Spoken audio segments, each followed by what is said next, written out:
John Emil list का जन्म 1925 में कंजर्वेटिव और रिलीजियस क्रिश्चियन परिवार में हुआ था। बचपन से ही उनकी फैमिली लूथरन बिलीफ्स को अपने जीवन का एक अहम हिस्सा मानते थे और ये वैल्यूज़ जॉन में बहुत गहरे तक रूटेड थी।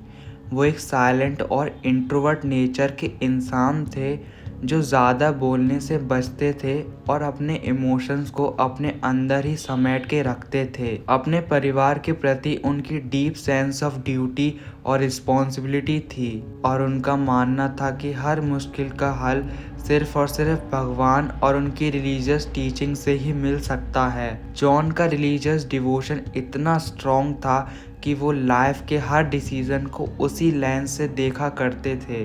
उनके लिए मोरालिटी और पिटी सबसे इम्पोर्टेंट थे और ये बिलीफ सिस्टम उनके सबसे डार्क डिसीजन में भी देखने को मिला।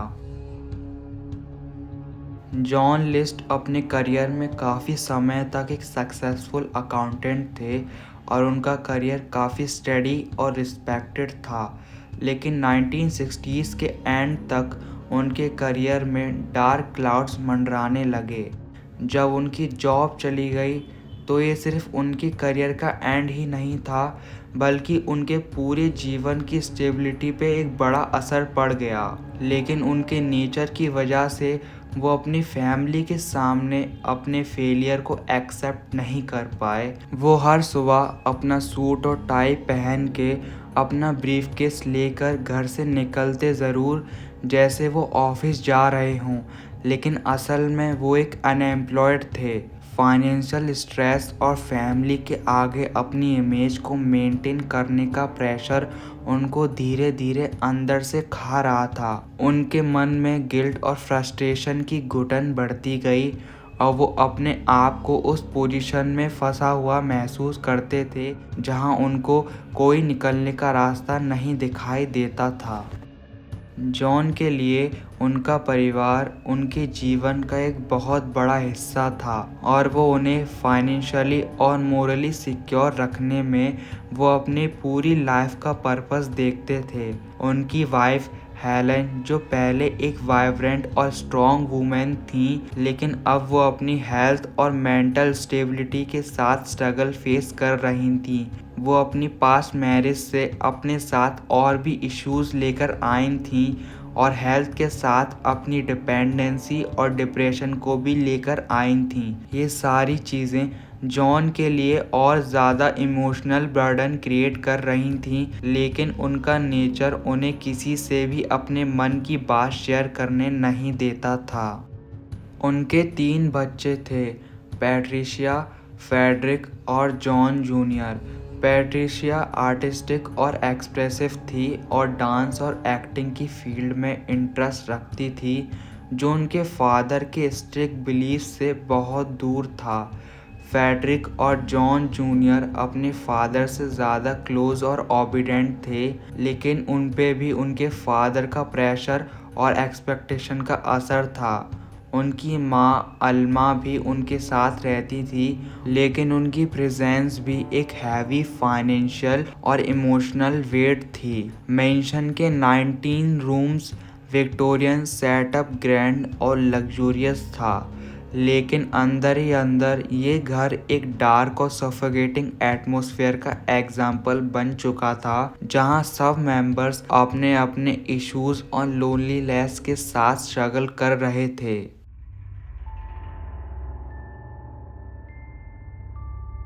1971 तक जॉन लिस्ट की फाइनेंशियल कंडीशन बिल्कुल गिर चुकी थी। एक वक्त था जब वो एक सक्सेसफुल अकाउंटेंट थे, लेकिन जॉब लॉस और स्टेडली ग्रोइंग एक्सपेंसेस ने उन्हें डेट में धकेल दिया। वेस्ट फील्ड में उनका 19 कमरों का मेंशन, हाई स्टेटस लाइफस्टाइल और उनके परिवार को सपोर्ट करने का प्रेशर, ये सब उनकी इनकम के कंपैरिजन में बहुत ज़्यादा हो चुके थे और ये सारी चीज़ें उनके कंट्रोल के बाहर निकल चुकी थीं। लेकिन उनके रिलीजियस बिलीफ्स और ईगो उन्हें फोर्स करता रहा कि वो अपने परिवार के सामने अपने फेलियर्स को कभी रिवील ना करें। वो हर सुबह अपना सूट पहन के ब्रीफकेस लेके घर से निकलते जैसे वो अभी भी एम्प्लॉयड हों, पर असल में उनका स्केड्यूल बस उनकी फेलियर और गिल्ट से बचने का एक फसाड बन चुका था। फाइनेंशियल प्रेशर उनके लिए सिर्फ पैसे की कमी नहीं थी, ये उनके पूरे एग्जिस्टेंस और फैमिली को प्रोटेक्ट करने की ड्यूटी पर एक ब्लो था। उनके मन में गिल्ट और शेम का एहसास उनके माइंड पे हर वक्त मंडराता रहता था। अपनी डीपली रिलीजियस अपब्रिंगिंग और लूथरन टीचिंग्स को लेकर जॉन लिस्ट का सोचना था कि एक प्योर और मोरल लाइफ जीना सबसे बड़ा मकसद है, पर उन्हें लगने लगा कि उनके परिवार के वैल्यूज उस बात से हट रहे हैं, तो उनके अंदर एक बहुत बड़ा फियर और गिल्ट डेवलप होने लगा। पैट्रिशिया का डांस और थिएटर का शौक उनके कंजर्वेटिव बिलीफ के बिल्कुल अपोजिट था, और हेलेन की बिगड़ती हेल्थ और पास्ट मैरिज का बैगेज उनके रिलेशनशिप में एक और लेवल का टेंशन क्रिएट करता था। ये सारी चीज़ें जॉन के रिलीजियस कन्विक्शन के खिलाफ जा रही थी और उनके अंदर गिल्ट और शेम और ज़्यादा डीप होते जा रहे थे। एक दिन उनके माइंड ने उन्हें कन्वेंस कर लिया कि अगर वो अपने परिवार को मार के उन्हें हेवन भेज दें तो वो उन्हें वर्ल्डली सिंस और टेम्पटेशन से बचा रहे हैं। ये थॉट प्रोसेस उनके एस्केप करने का रास्ता बन गया अपने फेलियर और गिल्ट से। अपने इनरेशनल और डिस्टॉर्टेड बिलीफ्स में वो ये सोचने लगे कि उनका ये एक्शन एक डिवाइन मिशन है। वो मानते थे कि ये मर्डर्स एक तरफ से सैक्रिफाइस हैं जिसमें वो अपने परिवार को बचा रहे हैं। जॉन लिस्ट का माइंड एक डेडली कॉकटेल बन चुका था। रिलीजियस फैंटेनिज्म, फाइनेंशियल रूइन और एक डिस्टॉर्टेड मोरल ड्यूटी। जॉन ने अपने फैमिली के फ्यूचर को लेकर एक डार्क और ट्विस्टेड बिलीफ डेवलप किया था। वो खुद को कन्विंस कर रहे थे कि उनके फेलियर्स सिर्फ मटेरियल लॉसेस नहीं हैं, बल्कि स्पिरिचुअल लॉसेस हैं जो उनके परिवार को कभी ड्रैग डाउन करेंगे। फाइनेंशियल स्ट्रेस और रिलीजियस गिल्ट के प्रेशर में वो अपने ही माइंड में इतने फंस गए थे कि उन्हें ये पाथ एक हायर पर्पस लगने लगा। उनके दिमाग में एक तरह का डिवाइन कमांड का हेलोजिनेशन सा हो गया था, जिसमें वो अपने आप को सेवियर सोच रहे थे जो अपने परिवार को दुनिया के पेन और सिन से बचा रहे थे। ये उनका सेल्फ डिल्यूजन था जो वो अपने लाइफ में महसूस कर रहे थे। इस ट्विस्टेड थॉट प्रोसेस में वो अपने परिवार की डेथ को एक डिवाइन पाथ टू सैल्वेशन देखने लगे।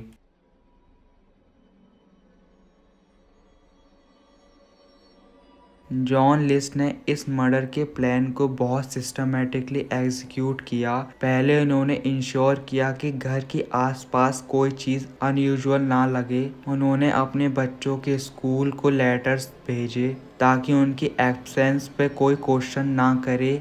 मेल और न्यूज़पेपर की डिलीवरीज भी कैंसिल करा दी ताकि किसी को घर के अंदर कुछ स्ट्रेंज ना लगे। इस मेटिकुलस प्लानिंग के बीच वो अपने इंटेंशंस को एक जस्टिफिकेशन की तरह फ्रेम कर रहे थे कि जैसे वो ये सब अपनी फैमिली को प्रोटेक्ट करने के लिए कर रहे हों। नवंबर 9, 1971 की सुबह जॉन लिस्ट ने अपने मर्डर स्प्री की शुरुआत अपनी वाइफ हेलेन से की। हेलेन लिविंग रूम में बैठी थी और बिना किसी वार्निंग के जॉन ने उन्हें पॉइंट ब्लैंक शूट कर दिया। वो एक कोल्ड कैलकुलेटिव मूव था, जैसे उनका माइंड किसी इमोशनल कॉन्फ्लिक्ट से बिल्कुल फ्री हो चुका था। हेलेन के बाद उन्होंने अपनी 84 ईयर ओल्ड माँ अल्मा को टारगेट किया, जो अपर फ्लोर के अपने प्राइवेट रूम में थीं। अल्मा भी उनके ट्विस्टेड मिशन का एक हिस्सा बन के रह गईं। दोपहर में उनके 3 बच्चे पैट्रिशिया, फेडरिक और जॉन जूनियर स्कूल से वापस आए। जॉन ने एक एक करके उनको भी मौत के घाट उतार दिया। पहले पैट्रिशिया, जो सिर्फ उस वक्त 16 साल की थी, जॉन ने उसे गोली मारी। फिर फेडरिक, जो सिर्फ 13 साल का था, जॉन ने उसे भी गोली मारकर मौत के घाट सुला दिया।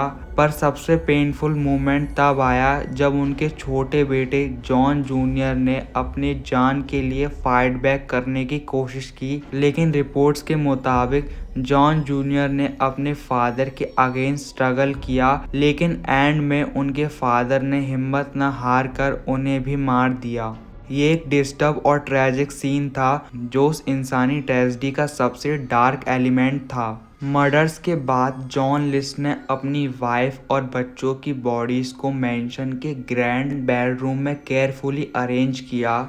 हर एक को स्लीपिंग बैग्स में कवर किया जैसे वो एक प्लान्ड फेयरवेल रिचुअल हो। अपने परिवार के कॉर्प्स के साथ वो एक तरह का रिचुअलिस्टिक बिहेवियर दिखाते हुए उन्होंने एरी कामलेसनेस के साथ सब कुछ अरेंज किया। ये एक हॉन्टिंग और डिस्टर्बिंग सीन था जिसमें एक शैटर्ड साइकी का रिफ्लेक्शन था जो अपने ट्विस्टेड बिलीफ्स के अंदर अपने एक्शंस को जस्टिफाई कर रहा था। जाने से पहले जॉन लिस्ट ने अपने पास्टर के लिए एक 5 पेज कन्फेशन लेटर लिखा जिसमें उन्होंने अपने एक्शंस का रिलीजियस जस्टिफिकेशन दिया। अपने पास्टर को एड्रेस करते हुए उन्होंने अपने मन की डार्क थॉट्स और ट्विस्टेड रीजनिंग को शेयर किया। उस लेटर में उनके मन का दर्द और अपने रिलीजियस बिलीफ्स के साथ उनका स्ट्रगल बहुत क्लियरली विजिबल था। उन्होंने लिखा कि उनके एक्शन का अल्टीमेट पर्पस उनके परिवार का सैल्वेशन है। ये लेटर एक ट्रैजिक और चिलिंग रिमाइंडर बन गया उनके पूरे माइंडसेट और इस हॉरिफिक इंसिडेंट का जिसमें उनके डिस्टॉर्टेड बिलीफ्स और सेंस ऑफ फेलियर ने एक पूरे परिवार की जिंदगियां ख़त्म कर दी। जाते जाते उसने घर के एसी को खोला छोड़ दिया और म्यूज़िक और लाइट्स को भी ऑन रहने दिया और अपनी सारी फ़ोटोज़ को निकाल दिया ताकि उस तक कोई ना पहुंच सके। जॉन लिस्ट की मेंटल स्टेट उस वक्त इतनी डिस्टर्ब थी कि उसने अपनी फैमिली को मारने के बाद सब कुछ छोड़ दिया और अपनी पुरानी लाइफ से पूरी तरह से अलग हो गया।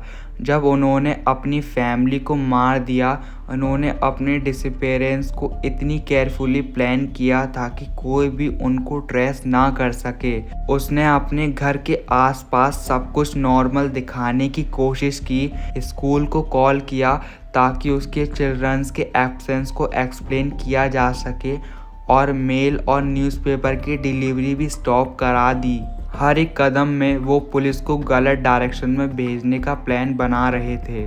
जॉन लिस्ट ने अपनी पूरी आइडेंटिटी को कम्प्लीटली इरेज करते हुए नई आइडेंटिटी अडॉप्ट की थी।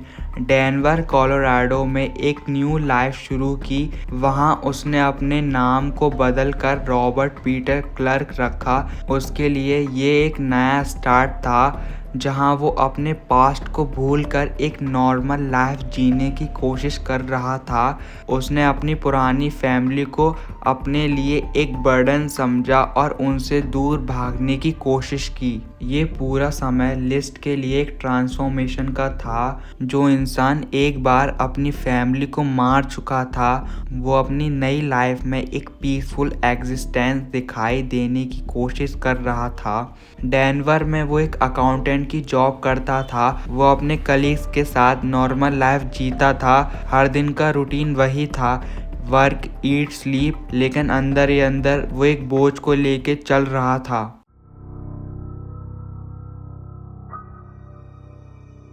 नवंबर 1971 के एंड तक पुलिस को फाइनली कुछ अजीब देखने को मिला। नवंबर 1971 के एंड तक पुलिस को फाइनली मेंशन में कुछ अजीब दिखा और उन्होंने मेंशन के अंदर घुसकर इन्वेस्टिगेशन शुरू की।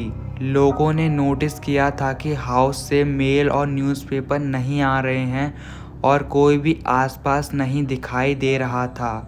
एक मेल मैन ने सबसे पहले नोटिस किया और फिर अथॉरिटीज़ को इन्फॉर्म किया। जब पुलिस ने अंदर जाके चेक किया तो उन्हें घर के अंदर शॉकिंग साइट देखने को मिली।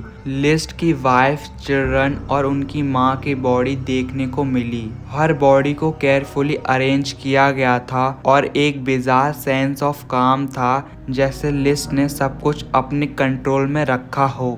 जब बॉडीज को डिस्कवर किया गया, अथॉरिटीज़ को रियलाइज़ हुआ कि ये सिर्फ एक सिंपल मर्डर केस नहीं था, बल्कि ये एक प्लान्ड और डेलिब्रेट क्राइम था जिसमें हर एक स्टेप केयरफुली एग्जीक्यूट किया गया था। लेकिन लिस्ट के बारे में कोई भी क्लूज नहीं मिले, कोई भी नहीं जानता था कि लिस्ट कहाँ गया।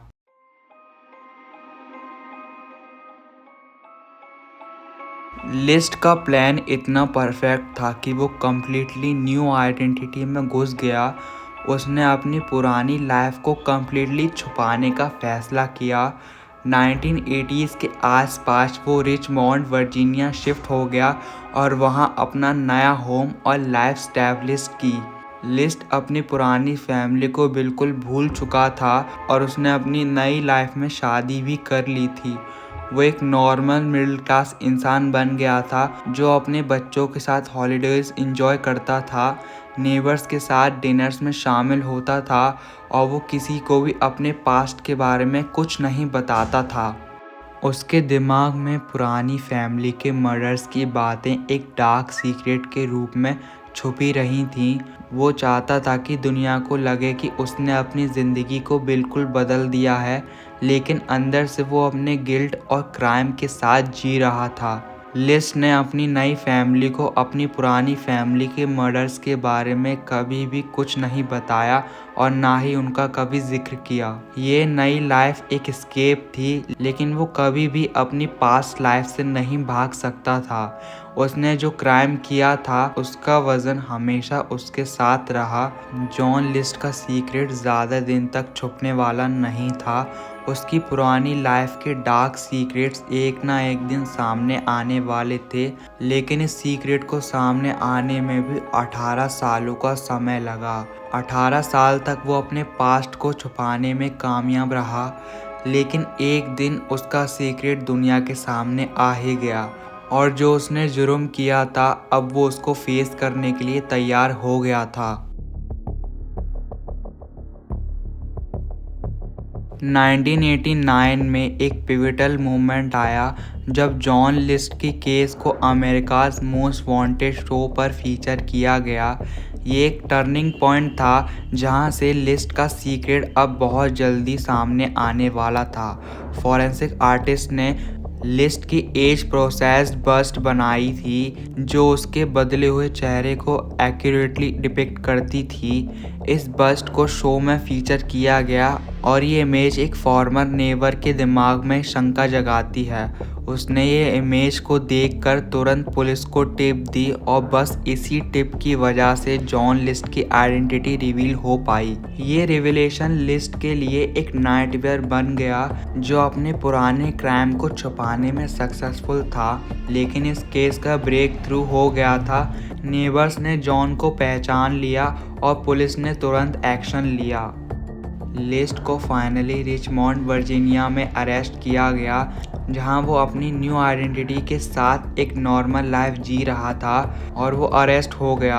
18 साल तक उसने अपने क्राइम को छुपाने का जो एफर्ट किया था वो सब कुछ ख़त्म हो गया था। उस दिन वो अपनी पुरानी आइडेंटिटी के साथ सामने आया और उसको अपने एक्शंस का सामना करना पड़ा।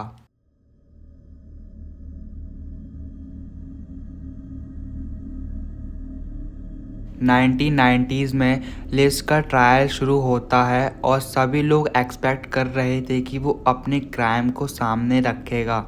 जब ट्रायल का वक्त आया तो लिस्ट ने अपनी खुद की कन्फेशन दी। उसने बताया कि उसने अपनी वाइफ, चिल्ड्रंस और माँ को मार दिया था, लेकिन एक शॉकिंग एलिमेंट था, उसने अपने एक्शंस को अपने रिलीजियस बिलीफ से जस्टिफाई किया।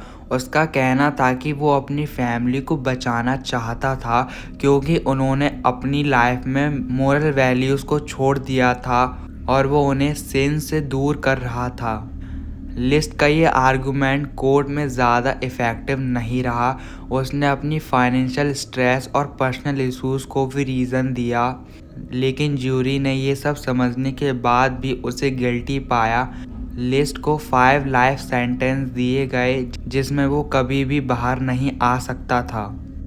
जॉन लिस्ट को प्रिजन में अपनी ज़िंदगी का बाकी हिस्सा गुजारने का टाइम मिला।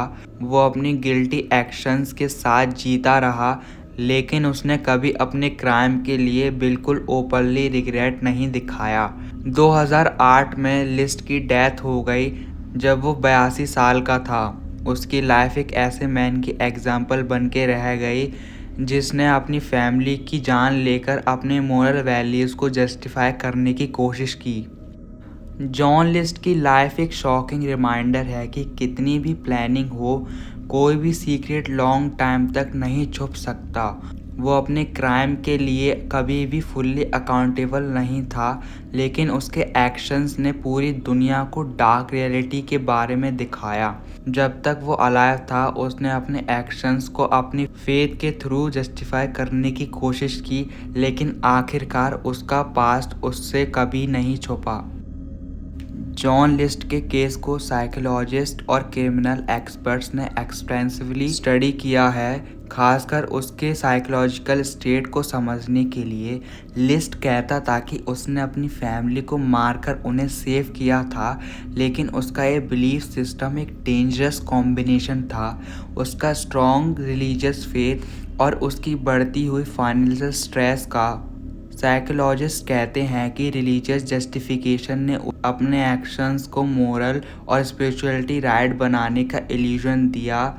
इसने अपने एक्शंस को अपने फेथ के अंदर जस्टिफाई करने की कोशिश की, लेकिन उसका अपना इंटरप्रिटेशन ऑफ रिलीजियस ड्यूटी ने उसको एक वॉयलेंट क्रिमिनल बना दिया। जॉन लिस्ट का केस सिर्फ एक ट्रेजेडी नहीं था, बल्कि एक कल्चरल फिनोमेना बन गया। इस केस ने बहुत सी डॉक्यूमेंट्रीज, बुक्स और फिल्म्स को इंस्पायर किया, जो लोगों को इस हॉरिफिक क्राइम की साइकोलॉजिकल और इमोशनल इम्पैक्ट के बारे में सोचने पर मजबूर कर देती है।